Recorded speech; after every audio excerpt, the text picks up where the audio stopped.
The heavy iron gates of London's historic palaces have always stood as symbols of enduring permanence, shielding an ancient institution from the rapidly shifting winds of the outside world. Yet, in the modern era, the silence that once defined the royal consensus has been replaced by a perpetual echoing hum of speculation that seems to cross oceans overnight. It is a familiar rhythm that the global public has come to recognize with a mixture of fatigue and undeniable fascination, an endless cycle of anticipation that dominates the airwaves and print media alike. Every season brings with it a new set of questions, a recurring dance of conflicting reports that leaves observers wondering whether a fractured family will finally converge, or whether the distance between two worlds will only continue to widen. The mechanisms of modern media thrive on this uncertainty, turning every potential cross-continental journey into a complex game of narrative strategy where every move is calculated and every silence is heavily scrutinized. For years, the public has watched this unfolding drama play out against the backdrop of historic milestones, creating a specialized genre of commentary that focuses less on the reality of the events themselves and more on the calculated choreography of arrivals, departures, and the deep undercurrents of familial tension that define them. It is a phenomenon that transformed genuine human dilemmas into a highly commodified form of global entertainment, where the boundaries between public duty and private ambition become permanently blurred under the relentless glare of the cameras. As we continue to analyze the shifting tides of public perception and the intricate mechanics behind these recurring media cycles,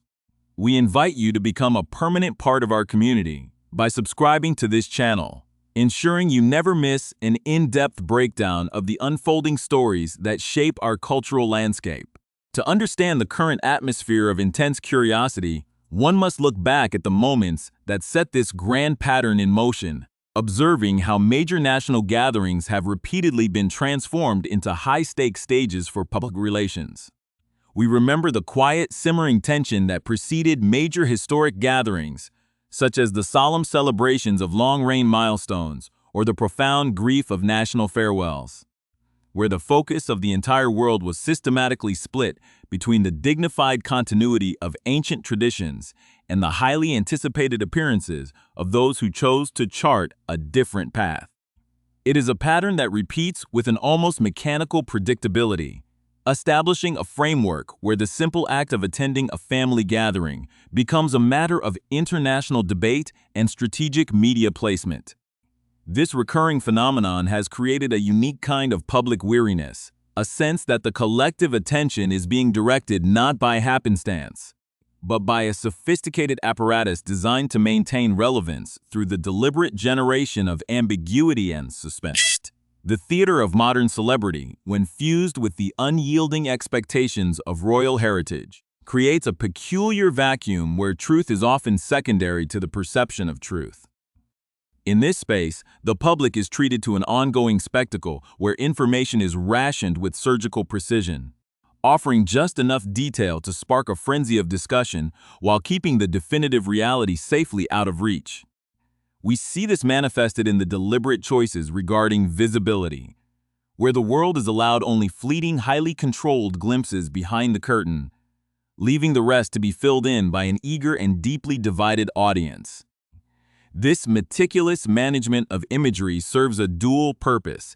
keeping the global conversation centered on a specific set of individuals while carefully protecting the boundaries of their private narrative. The resulting atmosphere is one of heightened sensitivity, where every leaked report, every anonymous confirmation, and every sudden reversal is analyzed like a cryptic puzzle, forcing commentators to decode the true intent behind the noise. It is an exhausting exercise for those who value clarity, yet it remains an incredibly effective method for capturing the collective imagination and ensuring that even the most mundane logistical decisions are elevated to the status of a global event. Now, as the summer months approach and the calendar fills with significant public events, the familiar machinery of speculations has once again been activated, sending shockwaves through the media landscape with a series of jarringly contradictory claims. Within the span of a single week, international outlets known for their close ties to various factions have published diametrically opposed accounts of what the near future holds, leaving the public to navigate a maze of confusion. On one side, reports suggest a definitive absence, citing unresolved logistical hurdles and complex requirements that would seemingly make a journey impossible under current conditions. Yet, almost simultaneously, an entirely different narrative emerges from parallel sources, proclaiming a triumphant return and a full embrace of the public stage, catching seasoned observers completely off guard. This sudden clash of perspectives raises profound questions about who is directing these announcements and what ultimate objective they hope to achieve by keeping the audience in a state of constant whiplash. The atmosphere is thick with a sense of impending resolution, a feeling that the quiet maneuvering behind the scenes is about to burst into the open, testing the limits of public patience and forcing a final confrontation between the desire for true privacy and the relentless demand for global attention. This systematic manipulation of headlines serves as a poignant reminder of how modern communication can be weaponized to control public discourse, creating an environment where every announcement feels like a piece of a larger, unseen puzzle. Observers are left to parse the subtle differences in wording between American publications and British tabloids, noting how the same set of facts can be spun into two entirely different realities, depending on the intended audience. This divergence highlights a deeper struggle for narrative dominance, a conflict that goes far beyond the simple logistics of travel arrangements or event attendance. It speaks to a fundamental division in how these international figures wish to be perceived on opposite sides of the Atlantic, caught between the desire to maintain their status as global icons and the necessity of preserving their original connections. As the countdown to the scheduled events begins, the tension continues to mount, leaving the public to wonder whether this latest round of speculation will lead to a genuine moment of reconciliation, or if it is simply another chapter in an ongoing saga of carefully managed chaos that shows no signs of reaching a definitive conclusion. The shifting tides of international headlines have suddenly thrust the core of this ongoing drama into sharp relief, revealing a calculated collision between institutional protocols and personal branding strategies. At the heart of the current controversy lies a rigid administrative framework that governs the lives of high-profile individuals, a system that demands absolute transparency and extensive advance warning for any major international movement. Security protocols dictate that a precise 30-day notice must be submitted to the relevant official bodies before any high-risk figure sets foot on British soil, an unyielding requirement designed to ensure the meticulous coordination of protective forces. This administrative reality stands in stark contrast to the chaotic flurry of public relations announcements that have dominated the media landscape, creating a profound logistical paradox. While official channels require quiet, predictable compliance to guarantee safety, the public narrative surrounding the Duke and Duchess of Sussex has been characterized by sudden pivots and contradictory leaks. The timeline reveals a deep disconnect, with prominent American media outlets reporting a definitive decision to stay away, only for alternative sources to claim days later that a full family arrival is imminent for the upcoming commemorative events. This deliberate clouding of the waters suggests a strategic game of leverage, using the sensitive issue of personal security as both a public shield and a private negotiating piece against the established order. This pattern of behavior becomes even more pronounced when viewed against the backdrop of the broader royal calendar, a meticulously planned schedule where every event is designed to project stability and continuity. The sudden eruption of these conflicting travel reports occurred precisely during Royal Ascot Week, a period traditionally reserved for high-visibility appearances by the Prince and Princess of Wales and other senior members of the household. The timing of these announcements appears far from accidental, adhering to a well-established history of media counter-programming where major domestic royal milestones are systematically met with dramatic pronouncements from across the Atlantic. This constant struggle for the spotlight has created an underlying tension within the palace walls as the institution attempts to maintain its focus on traditional duty while being forced to navigate the unpredictable media storms generated by its self-exiled members. The contrast is stark. On one side, a disciplined adherence to public serves and institutional visibility, and on the other, an erratic campaign aimed at re-establishing royal credentials on a global stage. This relentless pursuit of narrative control has led seasoned royal commentators to question the ultimate efficacy of such tactics, as the repetitive nature of these announcements begins to alienate a public that is increasingly fatigued by the constant display of familial discord and strategic maneuvering. The growing skepticism surrounding these media strategies is further compounded by a noticeable decline in the global reach and influence that the Sussexes once commanded with absolute certainty. Recent public appearances and carefully curated digital releases have failed to generate the massive cultural impact that characterized their initial departure from the royal fold, suggesting that the public's appetite for their specific brand of grievance and glamour may be reaching a point of saturation. From low-profile appearances at American sporting events to inclusion in specialized influence lists that drew more confusion than admiration, the couple's efforts to maintain a high-visibility profile separate from the crown have yielded increasingly diminishing returns. This perceived drop in relevance has introduced an element of palpable desperation into their media output, with the frequent invocation of their young children serving as a powerful, yet controversial, tool to reignite public interest. The mystery surrounding the upbringing of these children, who have been shielded from public view, save for occasional heavily stylized photographs showing only the backs of their heads, has become a central pillar of the couple's public relations strategy. By continually teasing the possibility of bringing these young grandchildren to the United Kingdom to meet their grandfather, the King, a powerful narrative hook is created, ensuring that the global media remains hooked on the possibility of a dramatic family reunion. However, this reliance on the potential presence of the children has drawn sharp criticism from media analysts and royal biographers alike,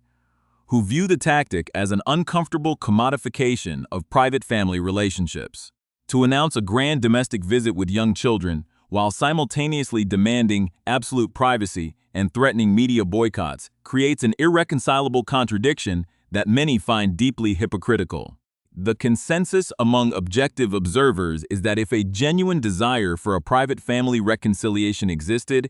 such a visit would be conducted with absolute discretion, far from the prying eyes of the press and free from advanced publicity campaigns. Instead, the public is treated to a highly visible debate over whether the children will appear, turning what should be a deeply personal grandparental interaction into a high-stakes public relations event. This approach risks backfiring spectacularly as the British public, known for its protective stance toward the monarchy, increasingly views these maneuvers not as genuine overtures for peace,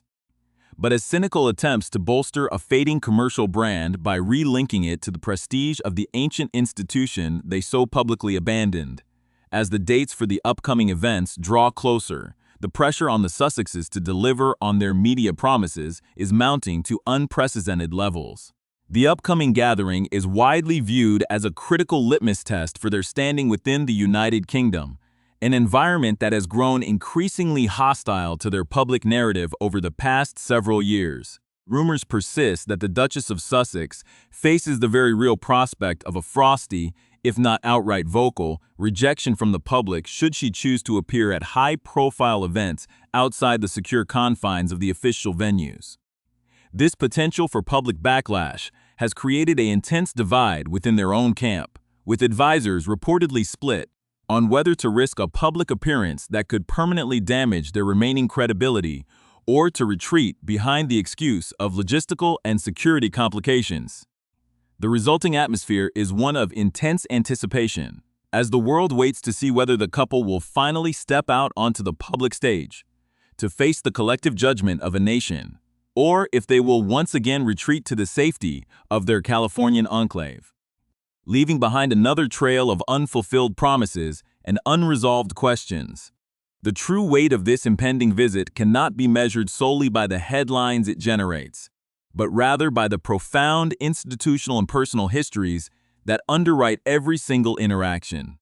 To understand why this moment matters so deeply, one must look at the core of Prince Harry's life work, most notably exemplified by the Invictus Games, an international sporting event for wounded, injured, and sick servicemen and women that he founded in 2014. This endeavor was born out of his own extensive military service, including 2 high-profile deployments to Afghanistan, experiences that profoundly shaped his worldview and gave him a genuine, lasting purpose outside the rigid constraints of traditional royal duties. For Harry, the Games have always represented his most significant and universally acclaimed achievement, a platform where his natural empathy and shared military bond with veterans could shine without the baggage of court politics. The upcoming events in the United Kingdom are designed to celebrate the enduring legacy of this initiative, making it an occasion that should, under normal circumstances, be a source of unalloyed pride and unity. However, the shadow of ongoing familial estrangement threatens to eclipse the achievements of the veterans, transforming a celebration of human resilience into a highly scrutinized arena for a fractured family's public relations battle, illustrating how difficult it has become for the Duke to separate his personal passions from the overarching narrative of his separation from the House of Windsor. This intersection of public duty and private conflict highlights the uncompromising stance that the British monarchy has maintained regarding the nature of royal service in the modern era.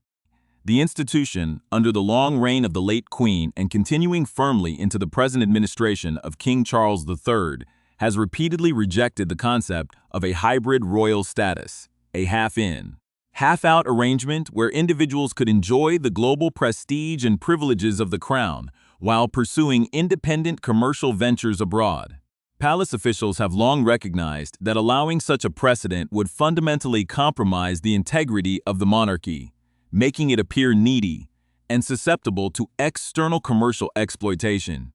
True royal service is built on a foundation of total commitment, absolute discretion, and an unyielding adherence to constitutional neutrality, qualities that are seen as incompatible with the highly publicized, commercialized lifestyle cultivated in California. Therefore, each attempt by the Sussexes to use their brief returns to the United Kingdom to re-establish an official foothold or to project an aura of active royal patronage is met with quiet but firm resistance from the palace walls. The family's leadership understands that the long-term survival of the crown depends on maintaining clear, unambiguous boundaries, ensuring that those who choose to step away from the burdens of public service are not permitted to use the institution's historic prestige to bolster their private enterprises or media relevance, beyond the complex machinery of statecraft and institutional preservation. There lies a deeply human story centered on a grandfather who remains at his core a man defined by his quiet affection for his family. King Charles has spent decades in the public eye, and his warm, playful interactions with his eldest grandchildren have been well documented, revealing a deeply sentimental individual who thrives in the role of a traditional family patriarch.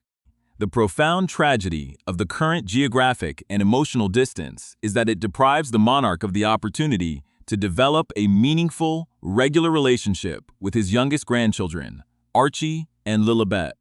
who are growing up thousands of miles away in an entirely different cultural environment. Those close to the family suggest that despite the immense hurt caused by public disclosures and literary memoirs, the king's fundamental desire as a human being is to experience simple, quiet moments of grandparental connection, free from the strategic positioning of public relations teams. For a meaningful reconciliation to occur, however, a foundational level of trust must be painstakingly rebuilt from the ground up, requiring an absolute guarantee that private family moments will remain strictly private. The greatest risk of the upcoming visit is that any subsequent leak or public discussion regarding private conversations would permanently shatter what little goodwill remains, closing the door on any future attempts to integrate the young children into the fabric of their paternal heritage. Furthermore,